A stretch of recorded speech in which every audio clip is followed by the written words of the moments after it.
आज का जो टॉपिक है ज्ञान क्या है, इसकी विशेषताएं, प्रकार और स्रोत। और इसके साथ एक और इंफॉर्मेशन मैं आपके साथ शेयर करूंगा। What is the difference between information and knowledge. 4 marks में आ सकता है, कई बार पूछ लेता है ज्ञान और सूचना में क्या अंतर है। ये आज चर्चा का विषय रहेगा, ये प्रथम टॉपिक आएगा ही आएगा। अब इस टॉपिक में क्या चीजें आपने देनी है, जैसे हमारा मेन पॉइंट क्या होते हैं। सबसे पहले आप करोगे ज्ञान की धारणा। पेपर में ज्ञान की धारणा में क्या आएगा, इंट्रो पर इंट्रोडक्शन। इंट्रोडक्शन में आप लिख सकते हो इसकी ज्ञान के अंदर जो चीजें। अब ये कहां से इंट्रो बनेगी, सपोज करो आपको इंट्रो नहीं आ रही, उसकी विशेषताएं पता है, तो पहले आप विशेषताएं लिख दीजिए, उन्हीं विशेषताओं में से इसकी इंट्रो लिख दोगे आप। स्टार्टिंग में लिखना आपके दिमाग में नहीं आ रहा है ज्ञान क्या क्या होता है, एक बार एक लाइन तो पता चल गया, आगे पता ही नहीं, इसको छोड़ दो, इतना स्पेस आपने छोड़ दिया ज्ञान के लिए। उसके बाद आप उसकी विशेषता लिखना स्टार्ट कर दो, विशेषताएं आपको पता है, उन्हीं विशेषताओं में से आपकी इंट्रो आ जाएगी। जब आप विशेषताओं को पढ़ोगे ना, उन्हीं विशेषताओं में से इंट्रो बहुत बड़ी कर सकते हो आप। तो सबसे पहले जैसे ज्ञान की धारणा आपने लिखना, उसमें इंट्रो देनी है। इंट्रो में जितना ज्यादा आप लिखोगे, थोड़ा सा एक दो पैराग्राफ, उसके बाद आपने देनी है डेफिनेशन। डेफिनेशन 2 तो देनी ही देनी है आपने, कम से कम 3 2 4 2, तो आपका इफेक्ट पड़ेगा। अच्छा, कई बार क्या होता है कि मैंने डेफिनेशन बड़ी अच्छी याद की हुई है, लेकिन पेपर में बैठ के वो राइटर पता नहीं कौन था, किसने दी थी, वो कौन साइकोलॉजिस्ट था, कौन फिलोसफर था, मुझे याद नहीं रहा। कोई दिक्कत नहीं है, नाम मत लिखो, इन्वर्टेड कोमा में उसको लिख दो। आप अपने टॉपिक को जो है क्लियर हो जाएगा, आपको उसको पता चल जाएगा, कम से कम नॉलेज है। तो पहला अपने इंट्रोडक्शन हो गया, उसके बाद डेफिनेशन हो गया, उसके बाद आपकी कैरेक्टरिस्टिक। कैरेक्टरिस्टिक कोई भी टॉपिक होगा, उसकी विशेषताएं 10 से 12 तो याद करनी है। मैंने अभी बताया, यदि आपको क्वेश्चन को एलैबोरेट करना चाहते हैं तो विशेषताएं जितनी आपकी याद है, तो समझो आपका टॉपिक कंप्लीट हो गया। इस टॉपिक में आज के में, उसके बाद हम करेंगे टाइप्स ऑफ नॉलेज, कितने प्रकार की नॉलेज होती है, ज्ञान कितने प्रकार का होता है, सोर्सेज कहां से हम ज्ञान को प्राप्त करते हैं, और लास्ट में रहेगा कंक्लूजन। अब सबसे पहले यदि मैं आपसे पूछूं कि ज्ञान क्या होता है अकॉर्डिंग टू यूर व्यू, तो आप क्या कहेंगे, ज्ञान किसे कहते हैं। सपोज करो आज आपके कल पेपर है आपका, या आज पेपर होना है, तो आपकी तैयारी कितनी है, तो ज्ञान का क्वेश्चन यदि आपने पढ़ा है तो क्या कहोगे आप, व्हाट इज नॉलेज। हाँ जी, एनीवन, ज्ञान किसे कहते हैं। सपोज करो आज पेपर है, आप पेपर में बैठने जा रहे हो और आपकी तैयारी है, तो क्या लिखोगे आप उसमें। हाँ जी, छोटी छोटी, मगर ये डिस्कशन है, माइंड खोलना है, फिर कोई दिक्कत नहीं है। Yes, who will tell me the meaning of knowledge according to your view. कोई राइटर का मत बताओ, वैसे आप क्या मानते हैं ज्ञान किसे कहते हैं। अंधकार से प्रकाश की ओर जाना, बहुत बढ़िया बात इन्होंने बताई। क्या नाम है आपका। वंदना जी ने बहुत बढ़िया बताई कि अंधकार से जब प्रकाश की ओर जाते हैं वो ज्ञान है। और किसी का विचार। अब देखिए आप ब्लैंक बैठे हो और कल पेपर होना है आपका, ये देखिए आप, something is there in your mind, कुछ भी है आप उसको एक्सप्लेन करो। मैं वही बोल रहा हूं, और ये समय तो ऐसा है कि आप तो ऐसे बैठे हो जैसे फर्स्ट डे आज को उसमें आए हो, इस प्रोसेस में से होकर गुजर चल गए हो आप। ज्ञान क्या होता है जर्नल वे में देखिए, सबसे पहला ज्ञान की जो प्रारंभ है, ज्ञान का जो स्टार्टिंग है, वो स्टार्ट होता है इंफॉर्मेशन, आंकड़ों से। आंकड़ों से आपके इन्वायरमेंट में, आपके आसपास के वातावरण में कुछ ना कुछ वस्तुएं हैं, कुछ साधन हैं, कुछ संस्थाएं हैं, कुछ ऑब्जेक्ट है। उन ऑब्जेक्ट्स को जब आप अपनी ज्ञानेंद्रियों के माध्यम से ऑब्जर्व करते हो, अनुभव करते हो, प्रयोग करते हो, तब आपके पास ज्ञान आता है। मतलब ज्ञान का प्रारंभ कहां से होता है, आंकड़ों से। और आंकड़ों को जानने के लिए आपको सबसे पहले भाषा की आवश्यकता है। यदि आपके पास भाषा है, उन साधनों से आप परिचित हो, तभी आपको ज्ञान होगा। तो सबसे पहले यदि मैं ज्ञान का स्टार्ट करूं तो कहां से होता है, आंकड़ों से। आंकड़े भी 2 प्रकार के होते हैं, प्राथमिक आंकड़े और द्वितीय आंकड़े। प्राथमिक आंकड़े क्या होते हैं कि जब मैं जिस सिचुएशन में हूं वहीं से, जैसे हमारी इंटरेक्शन हो रही है, हम आपसे बातचीत कर रहे हैं, और यही बात आप मेरी किसी और को बताओगे कि टीचर ने ये चीज बताई थी हमें, that is the secondary data, द्वितीय आंकड़े। आंकड़े प्राथमिक और द्वितीय, जो आप सही सिचुएशन में ऑब्जर्व करते हो ना, रियल सिचुएशन में जाके आंकड़ों को, वो कौन से आंकड़े हैं, प्राथमिक आंकड़े, अपनी आंखों से देखी हुई चीजें जो अपने आप ऑब्जर्व करते हो, अपने आप निरीक्षण करते हो। एक होते हैं सेकेंडरी डाटा, जो किसी और के माध्यम से आपको इंफॉर्मेशन जो है मिल जाती है। डाटा के बाद बढ़ती है सूचना। डाटा के बाद क्या बढ़ती है, सूचना। जब आप आंकड़ों को व्यवस्थित क्रम में और सिस्टेमैटिक वे से प्रेजेंट करते हैं। मैंने कहा कक्षा में कितने बच्चे हैं, उनके नाम बताइए, तो कक्षा में किसी ने बोल दिया 50 बच्चे हैं, नाम बताए नहीं है, तो ये इनकम्प्लीट इन्फो। डाटा तो आ गया, कि उस कक्षा में इतने बच्चे हैं, लेकिन कितने बच्चे उनके नाम बताओ। जब पता चल गया उस कक्षा में 2 सेक्शन है, इतने लड़के हैं इतने लड़के हैं, तो वो इंफॉर्मेशन क्या है, सिस्टेमेटिक रूप से जो है अरेंज हो गया वो डाटा। जब आंकड़ों को व्यवस्थित रूप से प्रस्तुत किया जाता है, जब आंकड़ों को व्यवस्थित रूप से प्रस्तुत किया जाता है तो वो सूचना बनती है। आपका नाम क्या है? मैं मनीष कुमार को जानता हूं, यहां तक की बात होगी। तो ये एक डाटा है, लेकिन मनीष कुमार का पूरी जब मैं डिटेल करता हूं, मनीष कुमार है, इस क्लास का विद्यार्थी है, यहां रहता है, इसका प्रोफाइल तैयार करता हूं, तो जो इसका प्रोफाइल है वो सूचना है। क्या है? सूचना है। और इससे पहले जब मुझे ये पता था ये मनीष है, वो क्या है? डाटा है। तो आंकड़ों को जब व्यवस्थित और क्रम रूप में आप सजो के रखते हैं, एक सिस्टमेटिक रूप से अरेंज करते हैं उनको, चाहे वो ग्राफिकल है, चाहे वो सिक्वेंशियल है, चाहे वो न्यूमेरिकल है, चाहे वो गुणात्मक है, मात्रात्मक में, किसी भी प्रकार का आंकड़ा जिसको आप एक व्यवस्थित क्रम में सेट करते हो, वो क्या बनती है? सूचना बनती है। उसके बाद सूचना और ज्ञान, जब आपके पास सूचना आएगी तभी ज्ञान आएगा। सबसे पहले आंकड़ों को आप अपनी ज्ञानेंद्रियों से अनुभव करते हैं, फील करते हैं, विश्लेषण, उसके बाद वो सूचना बनती है, सूचना के बाद वो ज्ञान बनता है। अब सूचना के बाद ज्ञान कैसे बनता है, ये सोचने की बात है, क्योंकि आप YouTube पे, गूगल पे, जैसे मैं आपको बता रहा हूं, आप बहुत कुछ इसमें है, जो चीजें मैं बता रहा हूं शायद आपको पहले भी पता होगी, लेकिन वो केवल आपके लिए इंफॉर्मेशन है। नॉलेज कब बनेगी? जैसे हम भी चल रहे हैं, उस चीज को हमने नॉलेज बनाना है, अभी तक वो इंफॉर्मेशन है। आप YouTube पे 36 वीडियो डाल लो, सब कुछ आपके सामने है, that is all the information. आपको डाटा एक सीक्वेंस में अवेलेबल हो रहा है, but it is not the knowledge. Knowledge कब बनोगे? जब आप उसमें इन्वॉल्वमेंट हो गए, अपनी थिंकिंग लगाओगे, आप उसमें सोच विचार करोगे, हाँ इस क्वेश्चन में ये चीजें आनी है, अच्छा ऐसे ऐसे चीजों को एक्सप्लेन करना है।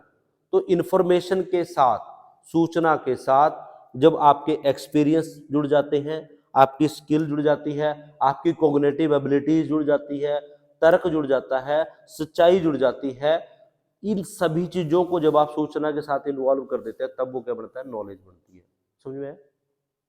सूचना ज्ञान कब बनती है? जब उसमें आप एक्सपीरियंस, स्किल, कौशल, तर्क, सब चीजें डाल देते हैं। आप बहुत चीजें देखते हो यूट्यूब पर, लेकिन क्या करते हैं? आगे चलते रहते हैं, अच्छा कुछ और मिल जाए, कुछ और मिल जाए, कुछ और मिल जाए, थोड़ी देर बाद आपको पता नहीं आपने क्या चीजें पढ़ी थी, क्लोज करे फोन, आप सो गए। अगले दिन फिर वही, अच्छा ये तो बहुत बढ़िया वीडियो लग रही है, कहीं हंसी की होगी, कोई और चीज की, देखते रहोगे उसको। That is all the information. कुछ चीजें आपको ऐसी लगी, यार किसी ने ऐसी बात उसमें बताई, यार ये तो बहुत बढ़िया बात बता रहा है, इसके ऊपर तो मैंने जो है अमल करना पड़ेगा, आप उसको प्रैक्टिकल इंप्लीमेंट करें, तब वो नॉलेज बढ़ेगी, है ना। तो इंफॉर्मेशन के साथ जब एक्सपीरियंस और स्किल आप डाल देते हो, ट्रूथ डाल देते हो और तर्क डाल देते हो, तब वो क्या बनता है? ज्ञान। और जितना ज्यादा आपका ज्ञान होता है तब आप बुद्धिमान बनते हो। ज्ञान पे ज्ञान, ज्ञान ज्ञान जो नॉलेज, जो नेवर एंडिंग प्रोसेस है, कभी भी कांस्टेंट नहीं होता। कोई व्यक्ति ये नहीं कह सकता कि मैंने ज्ञान ले लिया, क्योंकि सिचुएशन के अकॉर्डिंग, टाइम के अनुसार चीजें जो है परिवर्तनशील होती रहती है। तो उसी प्रकार हमारा जो धारणाएं हैं वो भी बदलती रहती है। तो इस प्रकार ज्ञान जो है चेंजेबल है। तो जितना ज्यादा आपके पास नॉलेज आती चली जाएगी, तो आपके पास क्या होती है? बुद्धिमता, विजडम होती है। That is the process. Data से हम ज्ञान पे और ज्ञान से बुद्धिमत्ता के ऊपर। ये इस तरह से एक डायग्राम आपने बनाना है। अब हम आते हैं मेन टॉपिक पे। अब क्या है? What is knowledge? जब प्राप्त सूचना का अनुभव कौशलों के आधार पर सत्यापन यानी वेरिफिकेशन होता है, तो वो क्या कहलाता है? ज्ञान कहलाता है। ज्ञान उच्चतम सद्गुण है। ये रसल की डेफिनेशन है, सबसे छोटी डेफिनेशन याद कर लेना रसल की। ज्ञान उच्चतम सद्गुण है, मतलब क्या है इसका? सबसे अच्छा गुण है जो आपको स्वयं के बारे में और इस संसार के बारे में नॉलेज देता है। आप क्या है और ये वर्ल्ड क्या है, इस बारे में आपको ये इसी तरह से आपने याद करना है। कोई भी सूचना ज्ञान नहीं होती, ये मैंने पहले बताया। कोई भी इंफॉर्मेशन जो आपके पास है वो नॉलेज नहीं होती। वो नॉलेज कब बनती है? जब आप उसमें क्या डालते हो? एक्सपीरियंस डालते हो, अपना स्किल डालते हो, प्रैक्टिकल चीजें उसमें डालते हैं, तब वो जो है ज्ञान बढ़ता है। अदरवाइज वो केवल एक इंफॉर्मेशन है, ठीक है ना। कोई भी सूचना ज्ञान नहीं होती। ज्ञान में तथ्यों यानी फैक्ट, आंकड़े, डाटा और सूचनाओं का प्रयोग होता है। नॉलेज का स्टार्ट ही इंफॉर्मेशन और डाटा से होता है। यदि आपके पास इंफॉर्मेशन नहीं है, डाटा नहीं है, आंकड़े नहीं है, तो आपके पास ज्ञान नहीं हो सकता। तो ज्ञान का बेस क्या है? इंफॉर्मेशन है। ज्ञान का बेस क्या है? इंफॉर्मेशन। पहले आप किसी चीज की इंफॉर्मेशन लेते हैं, उसके बाद उसमें प्रोसेस करते हो, एक्सपीरियंस लेते हो, उस पर काम करते हो, तब जाके आपके पास ज्ञान आता है। यदि इंफॉर्मेशन नहीं है तो ज्ञान की आप कल्पना नहीं कर सकते। सबसे पहला स्टेप क्या है? इंफॉर्मेशन और डाटा है ज्ञान के लिए। उसके बाद अनुभव के द्वारा निरीक्षणों व स्पष्टीकरण होता है। आपकी नॉलेज में क्या आता है? एक्सपीरियंस आता है, ऑब्जर्वेशन आता है। आप चीजों को एनालाइज करते हैं। एनालाइज का मतलब क्या होता है? विश्लेषण, है ना। भी मैं इसके बारे में पहले क्या जानती हूँ, मुझे क्या पता है, अब मैं क्या चीज देख रही हूँ, क्या ये सही है, क्या गलत है। एक वर्ड यूज होता है धारणा, कॉन्सेप्ट। क्या होती है धारणा? क्या होती है धारणाएं? कैसे बनती है? साइकोलॉजी का टॉपिक है concepts, how to make the concepts. धारणाएं कैसे बनती है? देखिए, जिस प्रकार के इन्वायरमेंट में कोई भी बालक, कोई भी व्यक्ति रहता है, उसी प्रकार की उसकी धारणाएं बनती है। बहुत सारी ऐसी चीजें हैं जिनको शायद हम नहीं जानते, उनके प्रति हमारी धारणा ही नहीं है। और बहुत सारी चीजें जिनको हम अच्छे तरीके से जानते हैं, हमारी धारणा अच्छी बनी हुई है। अब क्या बात है, इसको आप फैन कहते हो, क्या है ये? पंखा। ये पंखा है तो कौन सा पंखा है? छत वाला पंखा कहते हैं। अब मैंने बोल दिया छत वाला पंखा, तो सबके दिमाग में पता चलेगी जो छत में टकता है उसमें 3 पंखड़ी है, वो वाला पंखा। और मैंने जर्नली यूज किया पंखा, फैन। वॉल सीलिंग फैन भी हो सकता है, टेबल फैन भी हो सकता है, कोई और फैन भी हो सकता है। तो धारणाएं कहां से बनती हैं? जैसा आपका इन्वायरमेंट होता है, उस इन्वायरमेंट से रिलेटेड, आपके आसपास के वातावरण से संबंधित कितनी साधनों को, कितनी धारणाओं को, कितनी चीजों को आप जानते हैं, कितना आपका उसके प्रति एक्सपीरियंस है, और क्या चीजें आपको नहीं पता है, उन दोनों का जब आप विश्लेषण करते हो, अपने दिमाग में कैलकुलेशन करते हो, तब आपके पास धारणा बनती है। तो ज्ञान में क्या है? धारणा भी शामिल होती है। अच्छा क्या है, बुरा क्या है, पॉजिटिव पॉइंट क्या है, नेगेटिव पॉइंट क्या है। तो सिंपल सी बात है, ज्ञान लिख दोगे। क्या होता है ज्ञान? जब सूचना के साथ अनुभव और कौशल शामिल होते हैं तो वो ज्ञान बनता है। सूचना, ज्ञान केवल सूचना नहीं है, ज्ञान में आपके व्यवहार में परिवर्तन होता है, ज्ञान में अधिगम होता है, ज्ञान में आपके पास नए कौशल आते हैं, और आप जो आपका पूर्व का व्यवहार है उसमें परिवर्तन होता है, नई परिस्थिति में आप ढलने के योग्य होते हैं, तब आपके पास ज्ञान आता है। और एक बात और, ज्ञान जो है वो सब्जेक्टिव होता है। ऑब्जेक्टिव सब्जेक्टिव समझते हो क्या होती है? क्या होता है? वस्तुनिष्ठ और व्यक्तिनिष्ठ में क्या अंतर है? ऑब्जेक्टिव जो है शॉर्ट होता है, और subjective that is the limited definition. वो क्या है? Subjective, objective. अब कई बार आप पूछते हो पेपर सब्जेक्टिव आएगा ऑब्जेक्टिव आएगा। जब आप सब्जेक्टिव की बात करते हैं तो उसमें पर्सनल थिंकिंग इन्वॉल्व हो जाती है। वो चीज आपको पता है, उसमें आप क्या क्या चीजें लिख रहे हैं, अपने दिमाग में आपके चीज क्या चल रहे हैं, ये होता है सब्जेक्टिव। सब्जेक्ट से रिलेटेड पर्टिकुलर पर्सन का, एक निजी व्यक्ति की उसके प्रति क्या धारणा है, कहां तक वो सोच रखता है, डिटेल्स लेना।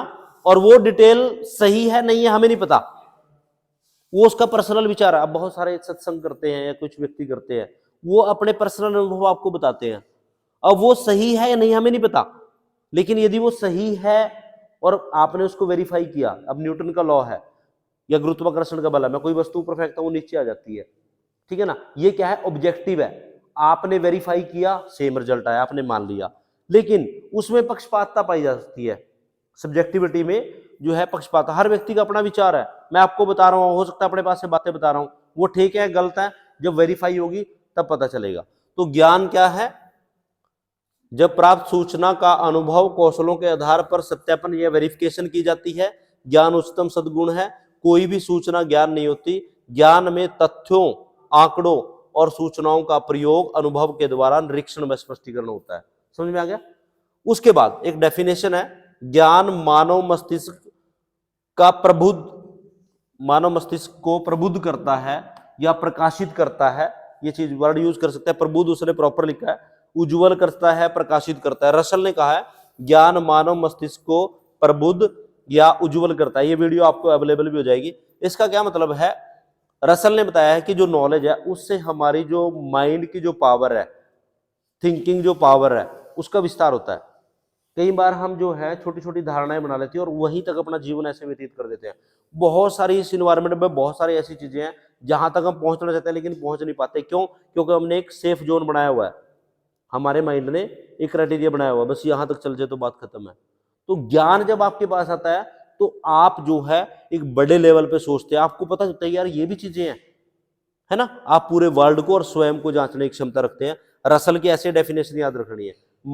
ज्ञान जो है मानव मस्तिष्क को प्रबुद्ध बनाता है, मानव मस्तिष्क को उज्जवल करता है, कुछ भी लिख लेना।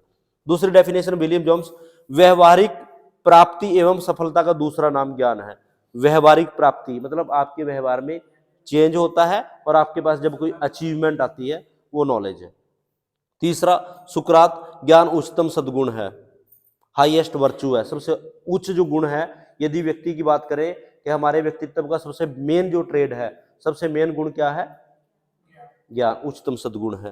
होब्स ने कहा ज्ञान शक्ति है, knowledge is a power, but obviously है जिस व्यक्ति के पास नॉलेज है तो पूरे वर्ल्ड पे राज कर सकता है, जिसके पास नॉलेज नहीं है तो शायद उसके पास वो चीजें नहीं कर पाएगा। तो ये इस तरह से आपने डेफिनेशन याद करनी है इसकी। एक सीएम जोड़ है, ये भी इसी तरह से बड़े अच्छी इनकी है। ज्ञान हमारी वर्तमान सूचनाओं और अनुभवों के भंडार में वृद्धि है। हमें जो कुछ पता है, हमने जो अभी तक एक्सपीरियंस किया है, जब उसमें हम और चीजें ऐड करते हैं वो नॉलेज है। कई बार होता क्या है, मैंने पहले बताया कि हम थोड़ा सा पढ़ने के बाद, कुछ 2-4 बुक्स पढ़ने के बाद हमें लगता है यार बहुत कुछ पता है मुझे तो इस टॉपिक का या इस चीज के रिलेटेड, मुझे बड़ा नॉलेज है इस चीज की। वो नॉलेज नहीं होती। नॉलेज कब आती है? जो चीजें आप है उसमें आप ऐड करने के लिए विलिंग है, उसमें और चीजें बढ़ा रहे हो और आप सर्च करते हो यार और क्या चीजें आ सकती है इसमें, ये भी चीजें हैं, ये भी फील्ड है, तो वो चीज है। तो सीएम जोड़ ने क्या कहा है? ज्ञान हमारी वर्तमान सूचनाओं, यानी जो चीज हमें पता है और जो हमारे एक्सपीरियंस है, जब उसमें हम इंक्रीमेंट करते हैं तब वो नॉलेज बनती है। अब मेन क्या चीज है? What is knowledge? आपने क्या सीखा? नॉलेज क्या है? ज्ञान वह है जो ज्ञात है। सबसे पहली बात मैंने आपको बताई, आंकड़े या सूचना यदि आपके पास है तभी ज्ञान आता है। ज्ञान का मतलब क्या है? आप किसी चीज को जानते हो। सूचना है, अनुदेशन है, इंस्ट्रक्शन है, जैसे मैं आपसे बातचीत चल रही है। अधिगम है, लर्निंग भी है आपका। बुद्धिमत्ता है, विजडम, मैंने आपको बता दिया। प्रबोधन है, इनलाइटमेंट। प्रबोधन का मतलब जब आप जागृत होते हैं, इनलाइटमेंट आपको नई चीजों का ज्ञान होता है, नई चीजों से आप परिचित होते हैं, ये चीजें तो समझ में आ गया। धारणा यहां तक की बात आती है। अब आती है विशेषताएं। विशेषताएं 10-12 मैंने लिखी है, ऐसे आपने लिखनी है। पहला है ज्ञान तर्क संगत है। तर्क संगत का मतलब ज्ञान तब होता है जिसको आप वेरीफाई कर सकते हो, जस्टिफाई करते हो। अभी मैंने जैसे साइंस का आपको उदाहरण दिया है ना। कोई भी व्यक्ति, आप देखते हो कि बहुत सारी झूठी सूचनाएं आपको यूट्यूब पे मिलती है, अब वो होती नहीं वास्तव में, लेकिन हमने क्या है उनको पढ़ लिया, कई बार हम उस पर विश्वास कर लेते हैं, तो उससे क्या है हमें ज्ञान भटक जाते हैं हम। तो ज्ञान यदि आपने लेना है, नॉलेज की आप बात करते हैं, तो नॉलेज क्या है? वेरीफाइड होता है। जब आप उसको वेरीफाई करते हैं, आप अपने आप भी वो एक्सपेरिमेंट करते हो, हाँ ये बात सच्ची है। आप देखते हो आजकल मीडिया अंधाधुंध कुछ डायग्राम बना के, गौर से देखिए इस चीज को, गौर, वो दिमाग में आपके बेफजूल की डाटा भर देते हैं, वो इंफॉर्मेशन है। नॉलेज कब होती है? जब आप उसको वेरीफाई करते हैं, क्या वास्तव में ऐसा है। आपने एक चैनल से देखा, फिर किसी बुक से पढ़ा, फिर मीडिया से पढ़ा, किसी और के साथ डिस्कशन किया। तो ज्ञान की पहली विशेषता क्या है? तर्क संगत है ना, लॉजिक इसमें होता है। दूसरा, ज्ञान क्रियाशील है, प्रैक्टिकल है। मैंने अभी बता दिया, आपको कोई इंफॉर्मेशन दे दी, वो आपके लिए केवल इंफॉर्मेशन है। जब आप उसमें प्रैक्टिकल काम करते हो तब आपके पास जो है नॉलेज आती है। तीसरा, ज्ञान में सूचना शामिल होती है। सिंपल सी बात है, बिना सूचना के तो नॉलेज हो नहीं सकती, तो ज्ञान में सूचना शामिल होती है। नेक्स्ट, ज्ञान हमेशा परिवीक्षण, प्रोविजन के अधीन होता है। परिवीक्षण क्या होता है? कि जिस चीज में परिवर्तन की संभावना होती है, जिसमें रिसर्च होता रहता है, जिसमें शोध होती रहती है, नई नई इनोवेशन होती है, वो होता है प्रोवेशन या प्रविक्षण या परिवर्तन, डायनेमिक जिसे आप कह सकते हैं। तो ज्ञान की जो धारणा है या जो ज्ञान है वो कांस्टेंट नहीं होता। अभी मैंने बताया, हम कुछ चीजों को पढ़ के हमें ये जगह भी जो ज्ञान हो गया, नहीं, ऐसा नहीं है। तो ज्ञान क्या है? कांस्टेंट नहीं है, चेंजेबल है, इसमें परिवर्तन होता रहता है, इसमें रिसर्च होती रहती है, इसमें जो है शोध होता रहता है। उसके बाद ज्ञान व्यक्तिनिष्ठ और वस्तुनिष्ठ दोनों होता है। अभी मैंने बताया था सब्जेक्टिव एंड ऑब्जेक्टिव, दोनों प्रकार की विशेषताएं ज्ञान में पाई जाती हैं। उसके बाद है साधन है, साध्य नहीं है। साध्य साधन का क्या मतलब है? साधन और साध्य है।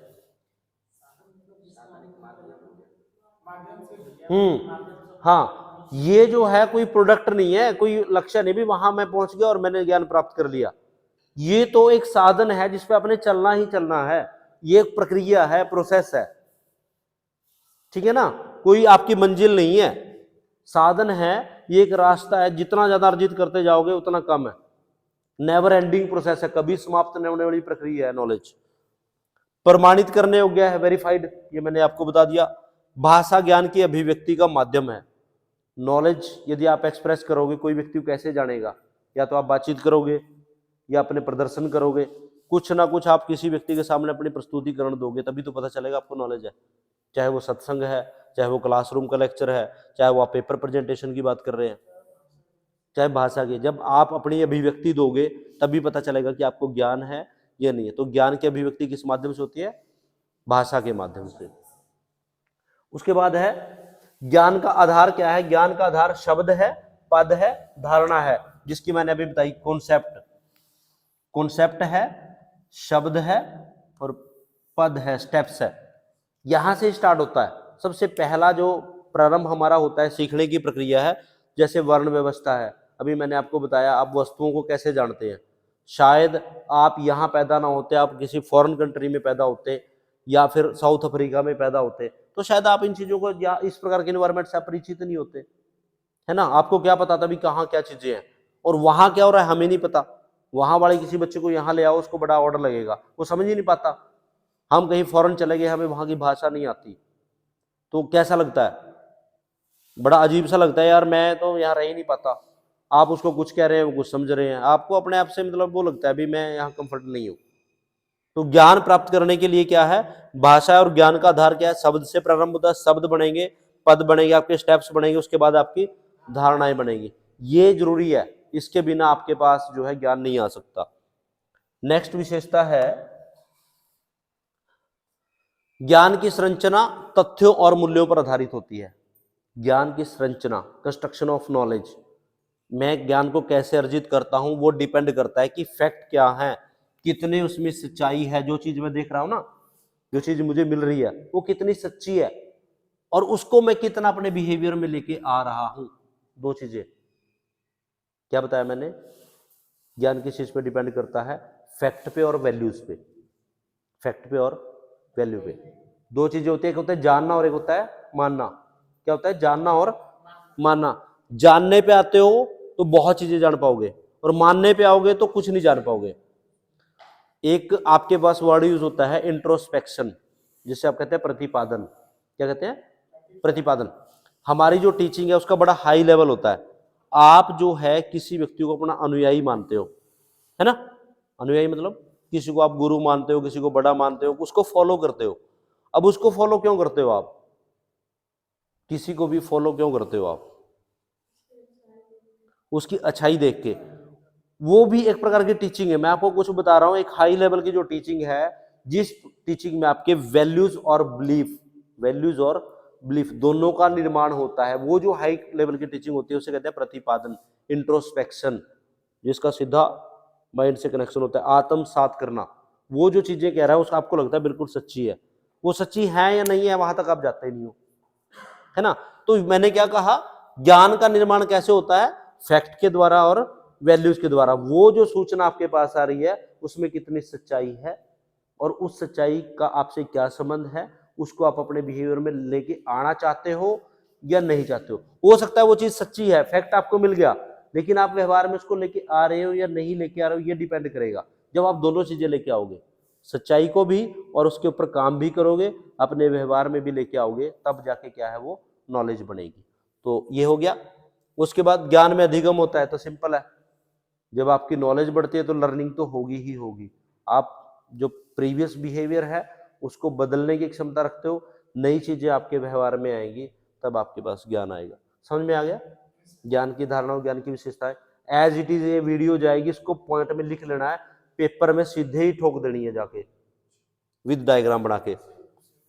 उसके बाद है ज्ञान के प्रकार। ये भी बड़ा इंपॉर्टेंट क्वेश्चन है, कई बार 4 नंबर में आ सकता है, बड़े में भी आ सकता है। सबसे पहला है प्रागानुभविक ज्ञान, नाम भी पहली बार सुना होगा। ए प्रियोरी नॉलेज। हाँ जी, पहली बार सुना होगा ना, नाम सुना होगा, याद नहीं रख पाए। प्रागानुभवी ज्ञान, ए प्रियोरी नॉलेज जिसे आप कहते हैं। देखिए मैंने आपको कहा 4 और 4 कितने होते हैं, 4 और 4 कितने होते हैं, 8 है, आपको पता है। ऐसी नॉलेज जो हमारे आने से पहले भी थी, हम ये नहीं कि हमने उसको डिस्कवर किया या मैंने उसके बारे में कुछ नया एक्सपीरियंस गेन किया, ऐसा नहीं है। मैथ के फॉर्मूलेस है, शायद हमारे फादर के टाइम में भी थे, हम पैदा हुआ हमारे टाइम में भी है, हमारी आने वाली जनरेशन के पास भी है। ऐसा ज्ञान जो पहले से है या पहले से उपस्थित है, वो ज्ञान जिसमें हम अनुभवों का प्रयोग नहीं करते, ऐसा ज्ञान जो पहले से वेरीफाइड है, जो पहले से वेरीफाइड है और उसको हम एज इट इज उसी तरह से मान लेते हैं, चाहे वो गणित की धारणाएं हैं, चाहे वो विज्ञान के नियम है। जैसे अभी मैंने आपको विज्ञान को उदाहरण दिया था, ऊपर कोई चीज फेंकी वो नीचे चली गई, ये आपको वेरीफाई करने की जरूरत नहीं, आपको पता है बिल्कुल ठीक बात है, आप इसको वेरीफाई करेंगे तब भी वही रिजल्ट आएगा। मैंने आपको मैथ के फार्मूले की बात की, गणित के जितने भी फॉर्मूले हैं वो मैंने नहीं डिस्कवर किए, वो ऑलरेडी पहले से हैं और उनको हम इसी तरह से मानते हैं। ऐसा ज्ञान जो पहले से प्रमाणित है और हम आप उसको एज इट इज जो है अप्लाई कर लेते हैं, this type of knowledge is called प्रागानुभविक। अनुभव से भी पहले, प्रागानुभविक का मतलब अनुभव से पहले, हमने एक्सपीरियंस नहीं किया लेकिन उससे पहले भी वो नॉलेज है और वो वेरीफाइड है। विज्ञान के नियम है, गणित के जो सूत्र हैं या कुछ धारणाएं ऐसी हैं जो शायद मैंने वेरीफाई नहीं की, उस पर काम नहीं किया, लेकिन वो सत्य हैं, यदि मैं काम करूंगा तो बिल्कुल सही पाई जाएंगी वो। तो प्रागानुभव ऐसा ज्ञान जिसमें अनुभव शामिल नहीं होता, वो किसी की अथॉरिटेटिव है और मेरे से पहले वो वेरीफाइड है, इस प्रकार के ज्ञान को क्या कहते हैं, प्रागानुभविक। ए प्रियोरी नॉलेज, प्रियोरी, प्रियोरी पहले से, प्रियोरी पहले से, प्रागानुभव अनुभव से पहले, समझ में आ गया। दूसरा परानुभविक, ये प्रागा था, ये परा अनुभविक ज्ञान जो आपके प्रैक्टिकल पे, आपके एक्सपीरियंस पे डिपेंड करता है। ऐसा ज्ञान जो आपके एक्सपीरियंस पे, आपके निरीक्षण पे, आपके प्रयोग पे, ऐसा ज्ञान जो आपके प्रयोग, एक्सपेरिमेंट, एक्सपीरियंस, आपकी स्किल, आपके कितने आप प्रैक्टिस ड्रिल करते हैं उस पर डिपेंड करता है। इस प्रकार के ज्ञान को परानुभविक ज्ञान, प्रायोगिक ज्ञान, एक पोस्ट वर्ड यूज गया, ऐसा ज्ञान जिसमें आपके अनुभव, कौशल, प्रयोग, मतलब वह ज्ञान जिसका आप स्वयं सृजन करते हो, ऐसा ज्ञान जिसका आप स्वयं सृजन करते हो। स्वयं सृजन का मतलब क्या है, आपने किसी और की बातें में नहीं मानी, आपने वो काम किया तब आप उस काम को सीखे, है ना। मैं आपको बता रहा हूं, आप शायद मेरी बात ना माने, इसी क्वेश्चन में आप कुछ अपने पास से भी डाल सकते हो वो चीजें। ऐसा ज्ञान जो अनुभव के आधार पर, कौशल के आधार पर, प्रयोग के आधार पर आप गेन करते हो, उसे कहते हैं परानुभविक। क्या कहते हैं, परानुभविक, एपोस्टरी नॉलेज। उसके बाद है अनुभव प्राप्त ज्ञान, ये सिंपल सी बात है। बहुत सारी चीजें हम जो पढ़ने के बाद, उनको बार बार लर्न करने के बाद हमारे पास नहीं आती। आप किसी को यदि जॉब देनी है, आपने टीचर की जॉब आपको दे रहे हैं, तो सबसे पहले क्या देखते हैं, आपके पास एक्सपीरियंस कितना है, आपके पास एक्सपीरियंस। दो चीजें हैं, एक कंटेंट होती है, एक पेडागोजी होती है। कंटेंट तो किसी के पास भी मिल सकता है, लेकिन पेडागोजी की जो बात करते हैं, आजकल के जो पेपर आते हैं, सीटेट है, उनमें क्या चीज होती है, पेडागोजी होती है। और पेडागोजी में आपका एक्सपीरियंस को चेक किया जाता है। कैसे कि एक बच्चा ऐसा है आपकी क्लास में सो रहा है, तो आप उसको डांटोगे, मारोगे, क्या करोगे, that is the experience based question.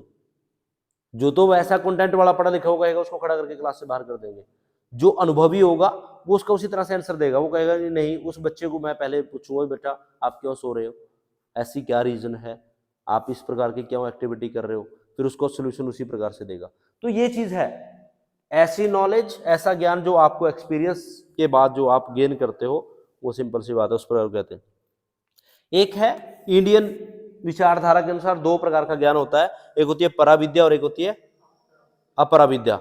ऐसा ज्ञान जो भारतीय दृष्टिकोण के अनुसार इस संसार के बारे में, इस वर्ल्ड के बारे में, साधनों के बारे में, वस्तुओं के बारे में बताता है, उसे कहते हैं पराविद्या। ये संसार कैसे चल रहा है, ये वस्तुएं कैसे काम कर रही है ना, इन साधनों का आपसे क्या संबंध है। जो ये संसार दिख रहा है, इस संसार में जो चीजें हो रही हैं, जो आपके सामने प्रत्यक्ष है, साधन है, वस्तुएं हैं, व्यक्ति हैं, उन सभी की जो नॉलेज की बात करती है इंडियन कॉन्टेक्स्ट में से कहते हैं परा विद्या, मतलब जो आपकी पहुंच में है, जो आपके सामने।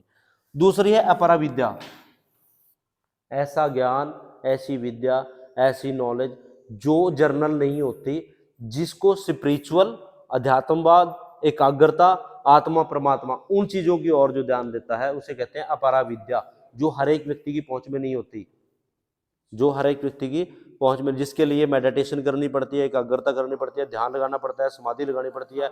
योग का जो टॉपिक है, जैसे उसमें कहते हैं समाधि सबसे लास्ट स्टेप है, 6, 7, 8 स्टेप होते हैं योग में, और सबसे लास्ट आता है समाधि। तो इस प्रकार के जो आत्मा परमात्मा, अध्यात्मवाद, लौकिक संसार, अलौकिक संसार, उनकी बातें करते हैं तो उसे कहते हैं अपरा विद्या। उसके बाद इसके टाइप्स की बात करते हैं। 10-11 पॉइंट आ गया, कोई बात नहीं, आराम से देख लेना। भी नींद आ रही हो, शायद सफर में आ गए होंगे, तो एक बार पढ़ोगे तो वीडियो देख लेंगे तो बहुत बढ़िया हो जाएगा जी। सामान्य ज्ञान और विशिष्ट ज्ञान क्या होता है? देखिए, सामान्य ज्ञान का मतलब क्या है, मैंने अभी बताया, जब केवल आप इंफॉर्मेशन स्तर तक रहते हो, कंटेंट, एक होता है कंटेंट या थ्योरी, वो होता है सामान्य ज्ञान। मैंने, जैसे आपका पेपर है, ठीक है, इस पेपर में आपने पढ़ा, वो सूचना पढ़ी, वो होता है सामान्य ज्ञान। आपने उसका थ्योरेटिकल नॉलेज ली, इस क्वेश्चन के अंदर ये चीजें आएंगी, और उसको that is called general knowledge. Specific knowledge क्या होती है? जब आप उस फील्ड में आके आप ये देखते हो कि बच्चों की क्या क्या समस्या है, रियल में जब आप काम करना स्टार्ट करते हो, आपने टीचर बनने की एलिजिबिलिटी तो ले ली थ्योरेटिकल नॉलेज लेके, वो सामान्य ज्ञान था आपका, स्किल होती है जिसमें टीचिंग प्रैक्टिस होती है, वो चीजें बात खत्म होगी। लेकिन जब आप रियल में पढ़ाने जाते हैं, तब आपको चलता है यार वहां तो कुछ नहीं था, यहाँ तो बहुत सारी चीजें हैं, बहुत सारी समस्याएं आ सकती हैं, पढ़ाने के नए तरीके हैं, बिहेवियर में बहुत सारा काम किया, that is called specific knowledge. जिस नॉलेज पे आप काम करके उसको स्पेसिफिकेशन करते हैं, हर चीज का पहलू से, डिटेल से, थ्योरी नहीं है, कंटेंट नहीं है बुक्स में पढ़ा और लिख दिया, वो नहीं है। जनरल नॉलेज क्या होती है? जो नॉलेज केवल कंटेंट से रिलेटेड या थ्योरी से रिलेटेड होती है, that is called general knowledge. Specific knowledge क्या होती है? जब आप परिस्थितियों में जाके, रियल में जाके, बिहेवियर के अनुसार, अनुभव के अनुसार उस सिचुएशन पे, उस कंटेंट पे काम करते हो। ओके, चलिए अब बात आती है टाइप्स की। पहला जो टाइप्स है that is called authoritative knowledge, अधिकारात्मक ज्ञान। आप बहुत सारी ऐसी चीजें हैं, शायद हम पूरे जीवन भर में उनको वेरीफाई नहीं करते। क्यों नहीं करते? अभी मैंने आपको बताया था क्यों नहीं करते। हमें विश्वास है कि जहां से वो डाटा आया है, जहां से वो आंकड़ा आया है, जहां से वो सूचना आई है, वो वेरीफाइड है। वो बुक भी हो सकती है, किसी का उपदेश भी हो सकता है, किसी का लेटर भी हो सकता है, किसी का सर्टिफिकेट भी हो सकता है। अब जैसे आप कुरुक्षेत्र यूनिवर्सिटी से जो है कोर्स कर रहे हैं, अब आप कहते हो सर ये यूनिवर्सिटी वेरीफाइड है, नहीं हमें तो डाउट है, लेकिन मैं कहता हूं आप मेरे ऊपर विश्वास करो, मुझे पता है, मैंने यहां से किया हुआ है, तो मेरी क्या होगी? अथॉरिटी होगी। आप मानते हो सर ने बोल दिया, तो सर की भी डिग्री वहीं से है,